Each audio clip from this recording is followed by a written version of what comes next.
Robin Hood Radio presents the commentary of Don Morrison.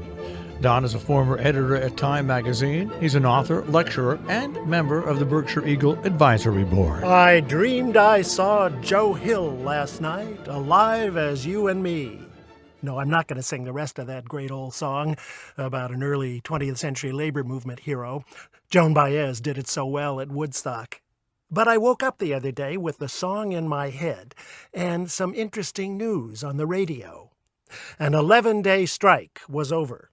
The union, representing 31,000 employees of Stop & Shop, the big New England supermarket chain, got the contract they wanted. There haven't been many wins for the labor movement lately. Workers still earn about 20% more if they have a union, but the economy's been shifting away from unionized manufacturing to non-union service jobs.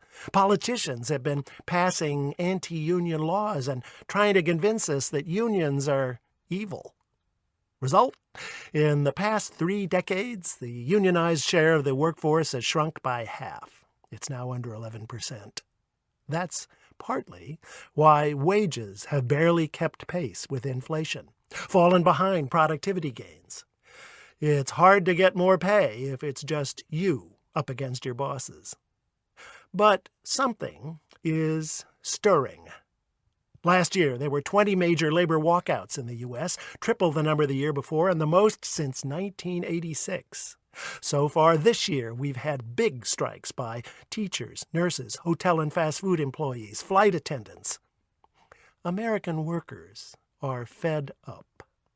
Aside from low wages, they face irregular working hours, reduced job security, dwindling benefits. Benefits were a big issue at Stop & Shop. That 240-store chain wanted to cut them, also to stop giving raises. Not that it was losing money. Stop & Shop's parent company just announced a big dividend increase. Now, I think, like many managements, it figured it could just get away with being cheap. So what changed during those 11 days? We did.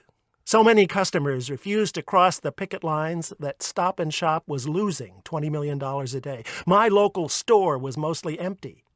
Haven't seen that kind of popular support for a labor action in a long time. Maybe we're all getting fed up. Maybe we're realizing that we won't have better lives until our neighbors do too. And maybe then, Joe Hill's lost dream of solidarity, of dignity for working Americans, will be alive as you and me. I'm Don Morrison. Don Morrison is an author and editor. He's taught at universities in the United States, Europe, and Asia. He's the European editor of the British magazine Port and a member of the Berkshire Eagle Advisory Board. He lives in Paris, Miami, and in Berkshire County.